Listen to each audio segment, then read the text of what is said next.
Welcome to the Rise Up podcast, where we explore the stories of business leaders rising above challenges and driving innovation. And super pumped to have someone that I have watched from a distance and up close for many years, Michael Nelson. Welcome to the Rise Up podcast. Glad to be here, Josh. Thank you for having me. Yeah. So Michael is a serial entrepreneur, which you'll discover here as we converse. But as I really liked, he said he calls himself chief bus driver. Yeah, I just drive the bus. That's right. So I think a lot of people will be curious, what kind of bus is he driving? And where is that bus going? So we'll kind of dive into some of those things because just the fact that you call yourself chief bus driver, number one, tells me the title and labels aren't a super big deal to you. Not a big deal to me, no. Yeah. Which just says a lot about yourself. A lot of people, and you know it because you've been around them, are driven by their title and label as Absolutely. chief this or head that or vice president of this. Yeah. And it's like, what does that mean? Yeah, that's right. Yeah. So Doesn't mean a whole lot of times. it doesn't, right? It's all the times it's just their own, well, we could kind of go off their own identity crisis that they're in that a label somehow solves and it really doesn't solve. No, it does not. So, yeah. So Michael, I always like to kind of ask, you a Lubbock native, West Texas guy, or how'd you get to Lubbock? Well, I was actually born in Midland, apparently, but I moved here when I was 6 months old, so I don't remember that. Yep. And then I lived in Lubbock, went to Atkins Junior High, and then up until went to Bayless Elementary and Atkins Junior High, moved off for high school because my stepdad got transferred. Yep. And then I moved back to Tech to get my bachelor's and get my master's, and been here ever since. So bachelor's and master's. So would you say that the degree and the graduate degree you got had a direct contribution to your entrepreneurial business career? Or was it just kind of what you got at the time? Very loosely, especially my bachelor's. My bachelor's is in creative writing, in English and creative writing. Originally, and I've got a long backstory, but I was going to go into ministry, and I could tell more about that, but ended up I didn't do that, and I got my master's in sports medicine, and that applies a little bit more to when I started my personal training in BodyWorks and then the Falls and all of that. Yeah, interesting. So the creative writing, and then even kind of the ministry side. What was stirring up into you as a young person in college, getting this? That was, what vision was there at that time? Well, the way that it started is I was 15 years old. And at that time at high school, I lived in Sulphur Springs, Texas. Okay. East of Dallas, right? East of Dallas, about 90 miles. It was the largest dairy producing county in the nation. Wow. So I do know how to milk a cow. There you go. One thing that spurred me on to get an education. Don't want to be stuck doing that, right? No, sir. But anyway, when I was 15, going to First Baptist Church in Sulphur Springs, I felt the call on my life to go into full-time ministry. Yeah. And so, walked to the front of the church and had been in discussions with my pastor and got presented to the church and all of that. I'm going to talk with my hands a lot. I hope I don't bump this too often. And what I was told at that time is, okay, Michael, this is what this means. Yeah. This means you're going to, graduate high school, then you're going to go to college.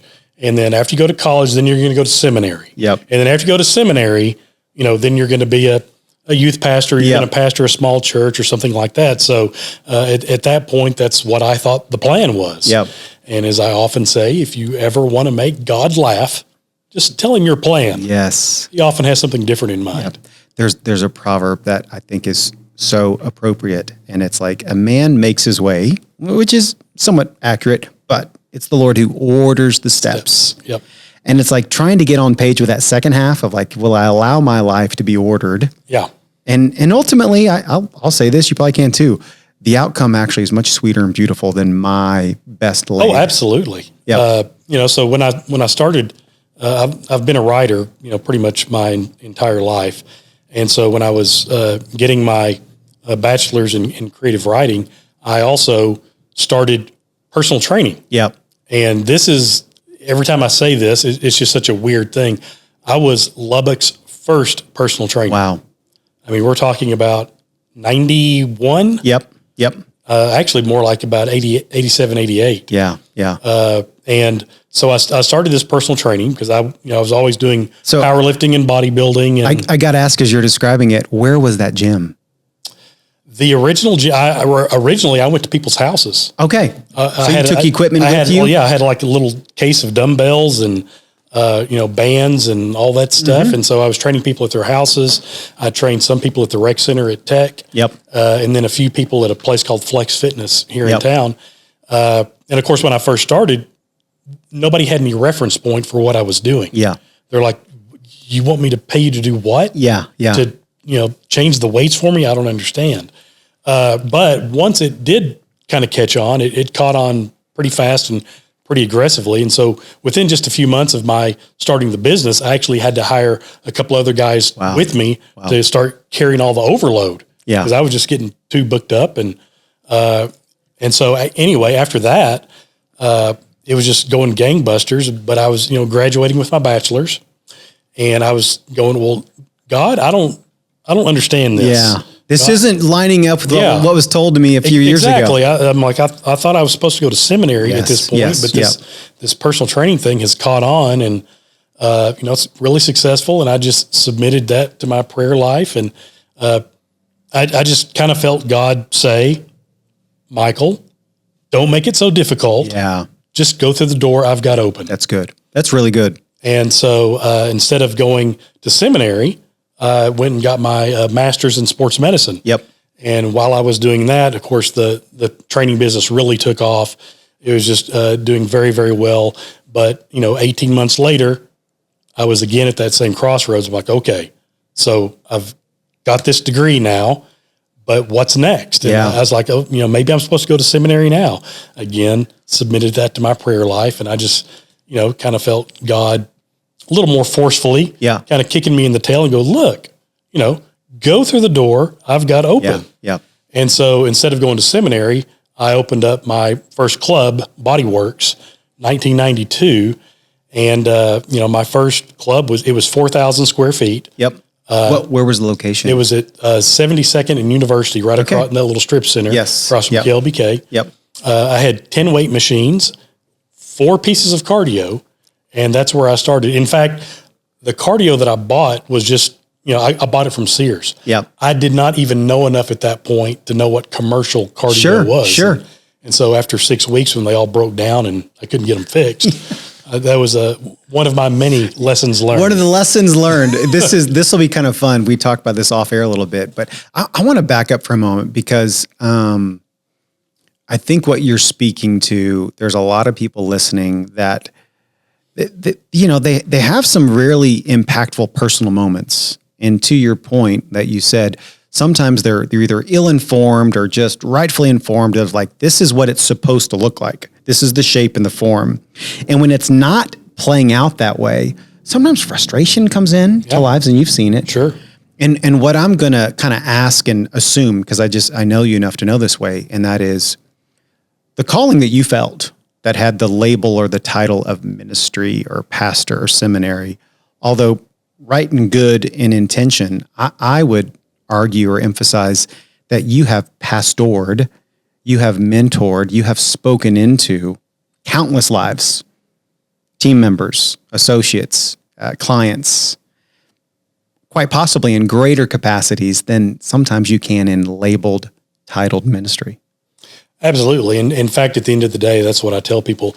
I am in full-time ministry. Yep. I just happen to use the vehicle of fitness and wellness instead of a traditional church or something like that. And, with Bodyworks, our vision statement was to be God's church disguised as a health club. Yeah, that's right. And that's what we tried to walk out. Well, and I love so much that you carried this vision and you didn't use the phrase. So I'm going to kind of use a phrase, the whole body, the whole person, because we are. Paige and I, my wife, we met in Tulsa, Oklahoma at a university that, in the 70s had this vision to educate students with a holistic whole body. So like literally we had to go through aerobic classes, aerobic points, learn about fitness and health for your body, because we believe so much that the body, the mind, and the spirit was just all interconnected. And the fact that you were touching so deeply that the body side to it, there's another side too. Yeah. That can contribute to your physical, mental, holistic well-being. Yeah, completely. That's absolutely right. And what I tell people is, I always tell people that there's nothing that you can do outside of your spiritual practices that impacts your life more than fitness. Yep. And I often get a lot of pushback on that and a lot of blowback. And I'm like, well, how can you be a good spouse when you take all of your frustrations out on your husband and your wife because you're sore and you're tired and you're cranky, you're stiff? How can you be a good parent when you're too tired to play with your kids at the end of the day? Yeah. Yep. And so, or, if you're retired and you can't carry in your own groceries, fitness plays such a role in your life because it impacts every other part of it.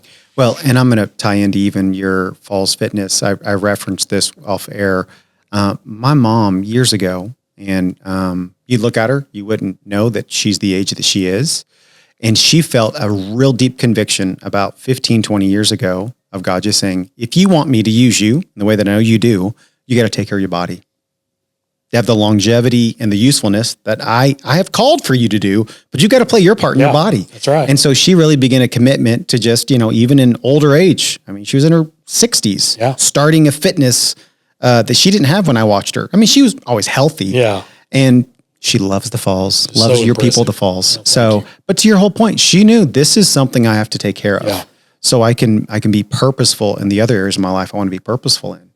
Well, and just, the Apostle Paul tells us that, our body is the temple of the Holy Spirit. So what more motivation do you need? What more, how much more clear can you be about the need to take care of this temple? Right. Yep. So 4,000 square feet, started out, bought some Sears equipment that didn't work out. What was that initial and, probably a few year journey of you learning how to be not just help, physical fitness for individuals and coaching and training, but actually running a business? Because that's a pretty big leap. Oh yeah. And you laugh. I know it's coming. Yeah. Well, there were many times I didn't run it very well and many, many lessons learned. And, I didn't have any, classes at Tech in marketing or business or accounting or, I mean, when I got my first financial statements, I was like, well, what are these? Yes. And it's a foreign language. Yeah. And when my first accountant was screwing everything up, I didn't even know they were screwing it up until I got an audit from the state of Texas. And that kind of opened my eyeballs. You owe some money. You're like, what? Yeah, exactly. Yeah. But it was just a lot of, hard knock lessons, a lot of, making mistakes. And fortunately I did have a lot of good mentors along the way. Yes. The best ones didn't come until a little bit later. Yep. But the first few years were a real struggle because I was a personal trainer. I was an exercise physiologist. Yes. Yep. I didn't know one bit about how to actually run a business. Yep. And how to lead people. Well, and you were leading an industry shift that, not only are people just getting used to like hiring someone to help them, but now to pay money to be a part of a club and a fit, so that's even that alone was kind of changing mentality in people. Absolutely. So you were probably riding a little bit of that wave. At the same token, you're educating the consumer. This is something you can do. Yeah, absolutely. So kind of what were you started with a 4,000 square foot there on 72nd and University, as you begin to grow, and growth certainly means more people, more members are signing up for how did you know, okay, it's time to either expand this location, or what were some of those milestones of expansion and shifts and locations that begin to take place over the next several years? Well, the first expansion was really pretty rapid because I had already, I brought all of my clients over. Yep.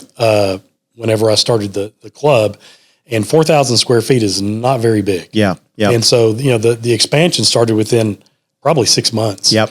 And while I was in that strip center, I expanded 4 different times to where I was ultimately about 12,000 square feet. I think my mic just dropped. Yep. So you thankfully the strip center had some space for you to expand into. Yep. And then, just when things were going great, things were profitable. I was getting a little bit of a handle on how to handle everything, how to handle staff and how to handle, the members and the customers.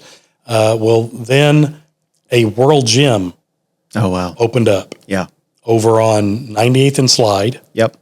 And what they did was essentially tried their absolute best to put me out of business. Oh, wow. They hired my entire staff. Oh, my gosh. Except for 2 people.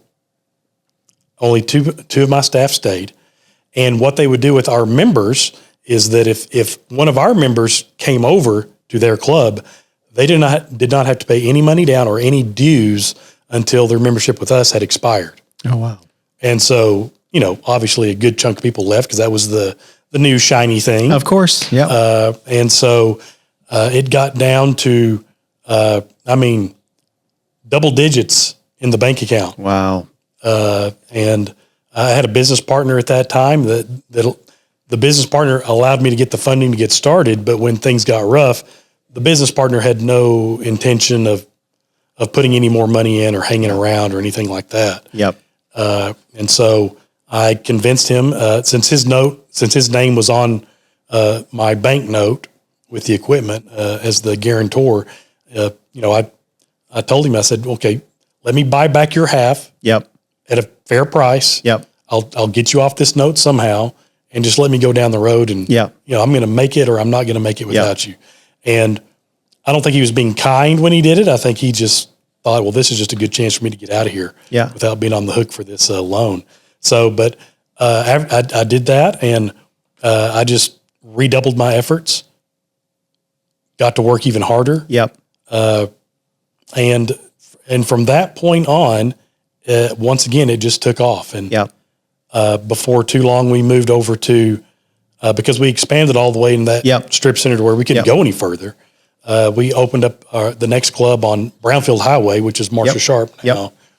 24,000 square foot club, 2 stories, brand new. It was pretty great club, and it exploded after that. And, by the time I sold most of my clubs in 2019, except for the Falls.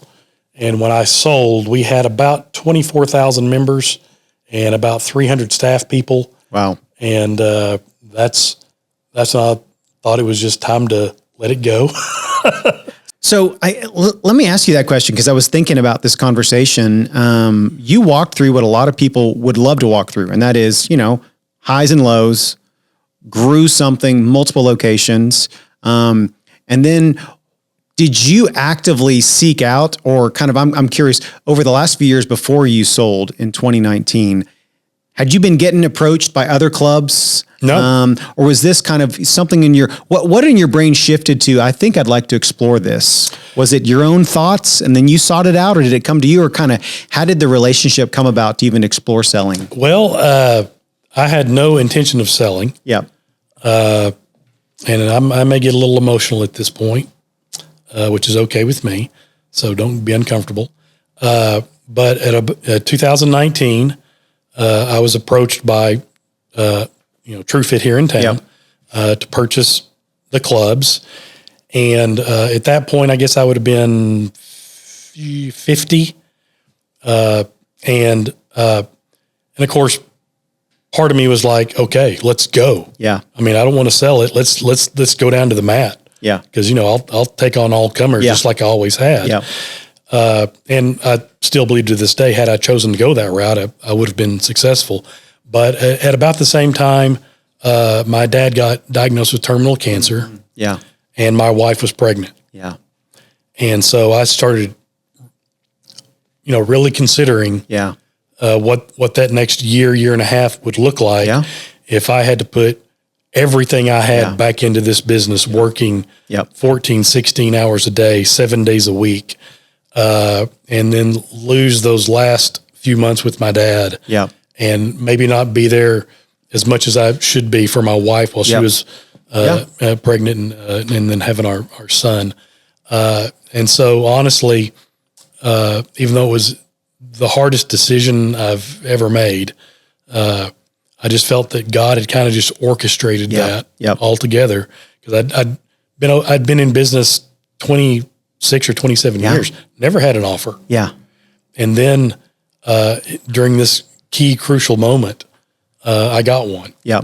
And so I decided, well, because of my dad and my wife and the fact that, you got to get out sometime. Yeah. Whether it's 50, 55, 60, you got to get out sometime. And you want to get out while you still got something to get out on. Yeah. Get out when you're still doing well. And so I just decided then, again, after much prayer, a lot of prayer. Yeah. and a lot of support from a lot of people that, my wife and I, Holly, decided it was just time to let the clubs go. And it was one thing I didn't think about is because I wasn't, up until that point, I wasn't thinking about getting out. So I didn't have an after plan. Yeah. And so the after was, you feel very lost. Yeah. And that's one thing I would always talk to people about that are talking to me about selling their business or something like that is you better start thinking about what you're going to do after a long time before you start trying to sell it. Yep. Because it's a seismic change. Yeah, it is. And so much in particular men, I believe, so much of our identity is tied up in our work and in what we do and in how we provide, whether it's for our family or for other people, that when that's suddenly gone, even if it's for a good thing, it's still gone. And there is a massive, massive hole. And it's a seismic shift in how you look at life after that. I'm going to point to a couple of things you've kind of said in roundabout ways. And I think this is one of the entrepreneurial journey is just not easy. I mean, you've just said it. You've faced some very ugly endings and you got to push through and sweat and it's not, but it does create what I call optionality and freedom to choose at seasons in your life. And you as facing a season of, and there are some really important people and seasons that's shifting. And I want to be able to freely choose to lean into that. And I can't do that if I'm running after this thing here. Yeah. But being an entrepreneur, at some points again, it may happen in a moment. It may happen over time. The freedom to choose is really powerful. Absolutely. And the other thing I find so interesting is 2019, fitness clubs. You had done a phenomenal job of capturing people's attention, servicing them, your fitness clubs. I was a member of them.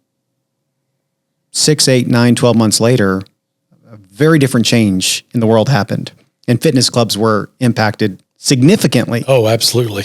And isn't it just, and I know it's gone through your mind, isn't it interesting just again, the prompting, the leaning into asking God to lead us, the timing, and you didn't know, you don't have a crystal ball. Yeah. Of, well, maybe I'll wait 6 months, I'll wait 12 months and sell it. That I'm just going to guess that transaction might have happened and it very likely could not have happened after 2020, 2021, at least in the middle of all of that chaos. No, it absolutely would not have happened. I mean, we closed, December 31st, 2019. So 3 months before the whole thing hit. Yeah. Now, a funny thing, it's really not funny. But during this process, I always owned my own real estate. So I owned the buildings that my clubs were in. Yep. And so as I was looking at getting out and this, a transaction of that size and of that many locations, I mean, it just takes a while. It took several months. Yes.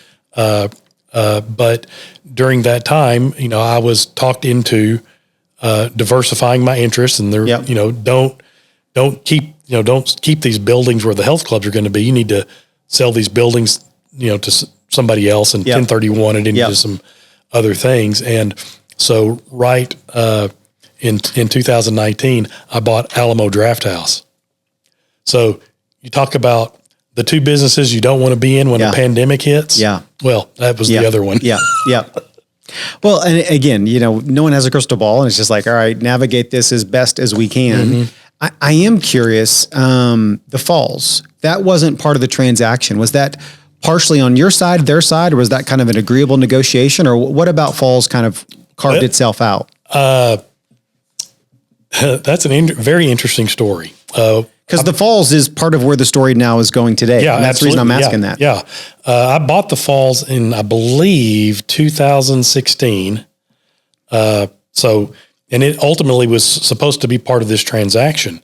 And while they were doing their due diligence in terms of all the clubs and all that stuff, they discovered, unknown to them, unknown to me, unknown to my banker or anybody else, that the falls was improperly zoned. Interesting. It was zoned as a community center just for that neighborhood. And, the falls has even now it might have 50 houses. Yeah.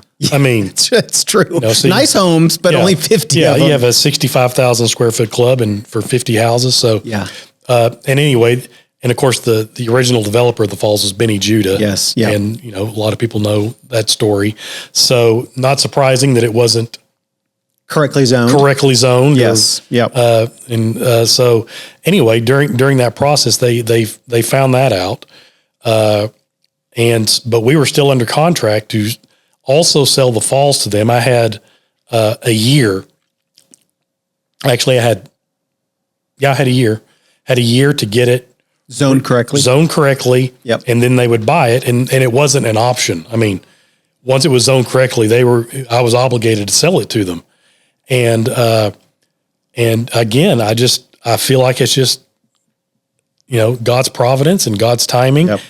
Things just kept happening and just drawing it out, and couldn't get things done, and problems at the city and turnover at the city, and it just kept going on and on. Meanwhile, during that year, they had a management agreement to run the club. So I was completely out. I mean, I owned it, but they ran it into the ground, my opinion. Yeah.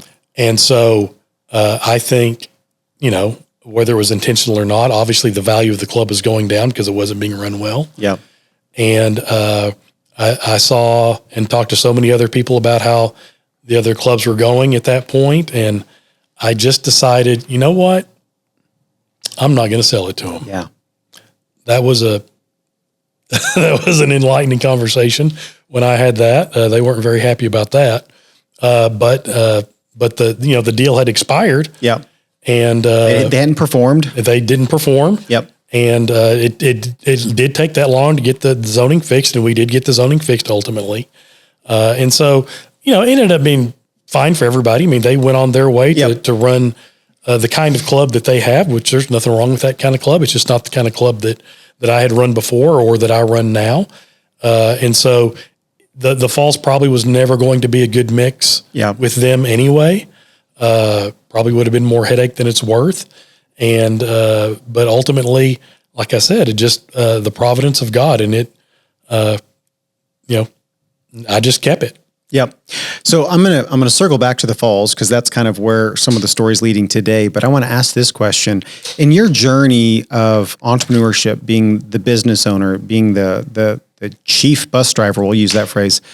Talk to me about leadership. Like, how would you describe the leadership that you really tried to,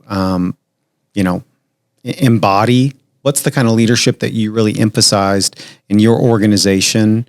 Maybe leadership that you kind of saw from other people that was desirable. I think leadership drives so many things, and I always like to talk about this for just a moment. Well, I mean, for me, I will say the first probably few years, I was not a good leader. Yeah. I was very wrapped up in me. I was very wrapped up in titles, like we talked about before. I was wrapped up in I had a TV show then. I had a radio show with Saturday mornings, and I mean, if my ego would have gotten any bigger, I wouldn't have fit through the door. And so, I definitely had to go through some growing pains with that. And these business challenges, one of which I talked about early on when the World Gin came into town, they break you down. Yeah. And you do suddenly realize that this show isn't about you. Yeah. Yeah. And it's ultimately about, serving God by serving people. That's right. And so, ultimately, I looked at Christ and how he, kind of ran the disciples, so to speak. Yeah. And so the servant leadership model is what I began to really dig into and latch onto.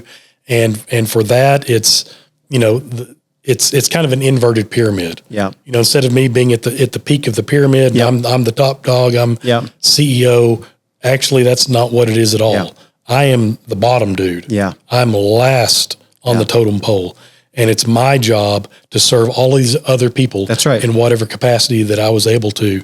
It was about the members first. We got to serve those members. The members write your paycheck. Yep. I always told the staff, I don't write your paycheck. Yeah, that's right. Those members write your paycheck. And if you don't take care of them, guess what? There ain't no paycheck. That's exactly right. Yep. And so And so and then it went, from the members to the frontline staff. They were the next most important. That's the front desk people, the kids club people, Yep. the maintenance staff, the janitors. I mean, those are the next most important people. And then it would flow down to the personal trainers and the salespeople, and then the managers. And Yep. ultimately, like I said, I'm the dude at the bottom just driving the bus. Yep. Yeah. Well, that's so beautiful. And I think, again, it's unfortunately in a society that's all about us and me and promote myself and me before you, that upside down leadership, which obviously was modeled by Jesus, is attractive to the world. People want to be a part of that. People want to grow underneath that. They'll run through walls under that kind of leadership. It's really powerful, and it's evident in the fruit of what you grew. So I just say kudos to you for doing that. As we kind of wrap up the conversation, I'm excited or curious to hear more about what the next chapter, the next expansion for the Falls looks like, because you've got a beautiful club there, right in the heart of all of our growth in Southwest corridor. So what's the vision for next there? Well, the next thing that's coming up, and we've already started, is we are doing about a 35,000 square foot expansion, and we are going to have an additional 4 indoor tennis courts. Yep. And we have outdoor courts now, and nobody likes to play outdoors in Lubbock, Texas. I mean, it's either windy or hot or too cold, or So we are kind of repurposing that. Yeah, we are enclosing that space and redoing those tennis courts, and then we're adding on an additional 10,000 square feet of fitness and recovery and physical therapy. And it's what we are calling the Human Performance Lab. Oh, wow. And it's the next level. Yeah. We've got a group of physical therapists coming on board. Pinnacle Performance with Dr. Alberto Flores is going to be joining us along with his staff. And he's got 2 other physical therapists and some other coaches with him, a nurse practitioner, a nurse esthetician. So we're going to be doing, peptides and GLP-1s and hormone replacement therapy, as well as the aesthetic stuff with Botox or wrinkles or whatever. And then and it's going to be kind of a longevity lab. I mean, it's for people. I'm about to turn 59 in just a few weeks, and I want this body to still work. Yes. When I'm like your mom, when I'm 75 or 80, and so we're bringing in the recovery services with cold plunges and hot plunges and infrared saunas and red light therapy and some other cool things too. So it's going to be kind of the something that Lubbock doesn't have. Yes. There's right now there's kind of either or. You can get maybe a performance training place like Pinnacle Performance is now. Or you can get the recovery stuff somewhere else. But not under one roof. That's right. And so we are bringing all of that expertise and all of those professionals under one roof. And it's going to be for, athletes who want to be their absolute best. I mean, Alberto trains a ton of tech athletes and high school athletes and, D1 people. But at the same time, it's going to be for guys like me. You're not quite as old as I am, but, that just want this last third to be just as good. I remember seeing, going to see Kenneth Cooper, Dr. Kenneth Cooper, the inventor, the originator of aerobics, way back in the 80s. And something that he said really stuck with me. He says, right now in America, the death curve is very slow. And you just get sicker and sicker. Your last 10 years are just a process of you getting worse and worse off. But when your body is in the kind of shape that it can be in, and you're taking care of it through exercise, nutrition, everything else, it's more of a straight line, and then you just drop dead. And that's the goal. Isn't it fascinating, the just explosion of information, and some of it not all relevant, but a lot of it. I was literally listening to Dr. Pete Attia, right? A couple of days ago on, I'm almost 50, right? So I'm pushing into this next level of stuff, right? And it's like, just don't fall down, right? And there's more to it than that as you get older, but you've got to do the things so you don't fall down. So you've got some kind of core, so you've got some kind of balance, and nutrition plays a part of it too, but your body. So the fact that you're now going to provide a solution an environment and a space for that, Michael, just excites me because we're in a growing part of the state. People want that. They don't have an outlet for that. And this is exciting. What's kind of the time frames? I mean, you can't build something in a day. So is this over the next, 6-12 months? No, we're hoping. I mean, we've got the tennis courts are poured. The footings around the tennis courts are done. We're about to pour the foundation for the additional 10,000 square feet this week or next. The steel for the building is sitting on top of the slab right now. Yeah. So the erection of the actual structure will happen in about 2 weeks. Wow. And so, cross our fingers, it'll be open July. That's kind of the goal. And just as an interesting thing, for people that are wondering, well, am I in good enough shape? That's a great question. There's a very, very, very simple test you can do to find out if you're at risk for early death or not. Can you get up off of the floor from a seated position without using your hands? Yeah. That's all it is. It's fascinating. Yep. And most people can't. I know. Yep. The core strength. Yeah. Needed Legs to do and that. core Yep. and balance.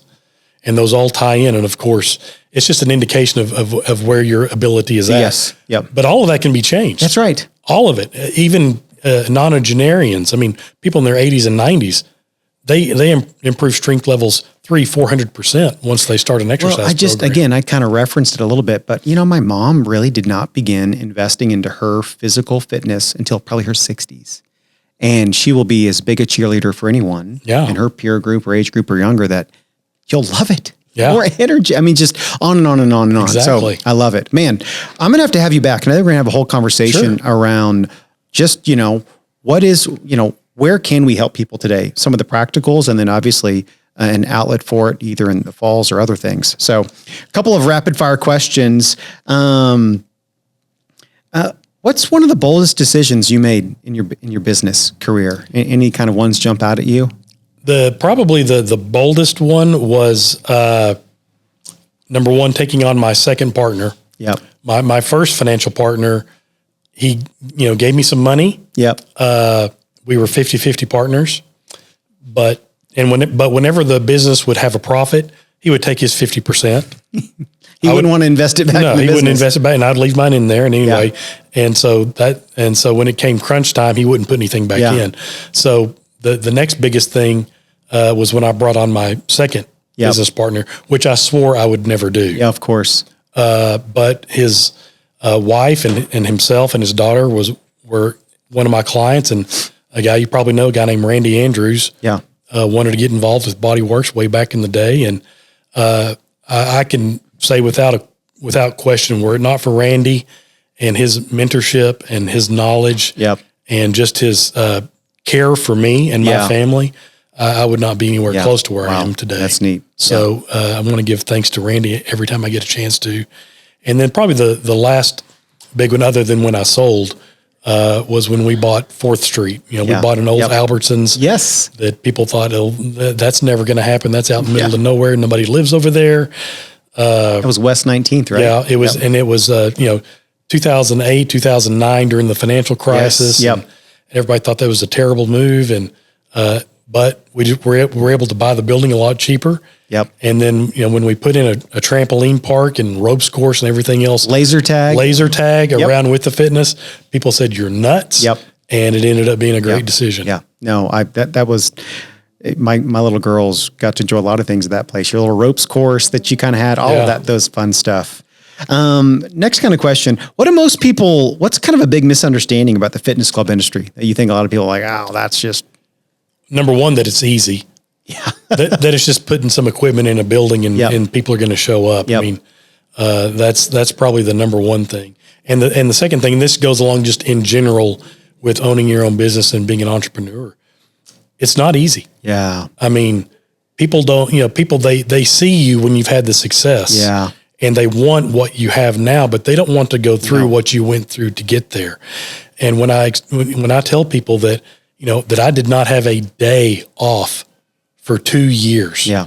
I mean, I worked Thanksgiving and Christmas Day. Yes. I did not have a vacation the first 10 years I was in business. You want to sign up for that? Yeah, exactly. So you have to pay your dues. Yeah. I mean, I don't know of another way around that, short of just hitting the lottery. I've used this phrase a lot, and I kind of hate it, but it's just true. Sometimes you're just surviving.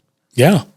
But in the ability to sacrifice and survive, which are some of the seasons of the journey, you can reap some future reward. It's not guaranteed even then, but you got to sacrifice and survive. Yeah, absolutely. And that's very few people, most will never want to sign up for that.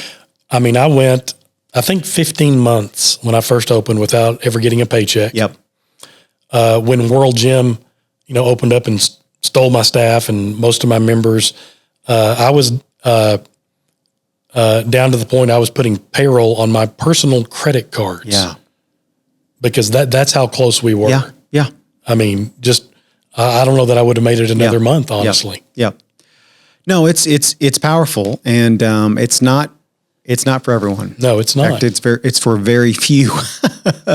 So, Michael, man, this has been so good. Seriously, well, I'm going to have you back, and we're going to kind of dive into kind of body fitness stuff, because it's again, people want to hear that, especially in Lubbock. There's some talking heads around the country, sure, but here locally, I think it's really great to hear that. So, last question, I always ask our guests.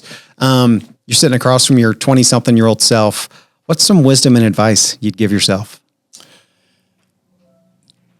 Recognize earlier that it's not about you. Yeah, it's about other people. That's really good. It's about the people you serve. Yep. And when people, if I'm ever asked, hey, what's your secret of success? And you get that quite a bit. I say, other than God choosing to bless me, it's finding people that are better at all this other stuff than I am. Yep. Don't be afraid to hire the superstar that's way better than you. Yes, that's good. That's good. That's right. Well, Michael, thank you so much for joining us on the Rise Up podcast. It's always good. And if you'd like some more information, you can, check out the Falls Athletic Club. Yep. And certainly for us, you can go to our site at Get Rise Energy for more information, our socials online. Thanks again. Until the next time, make it a great day.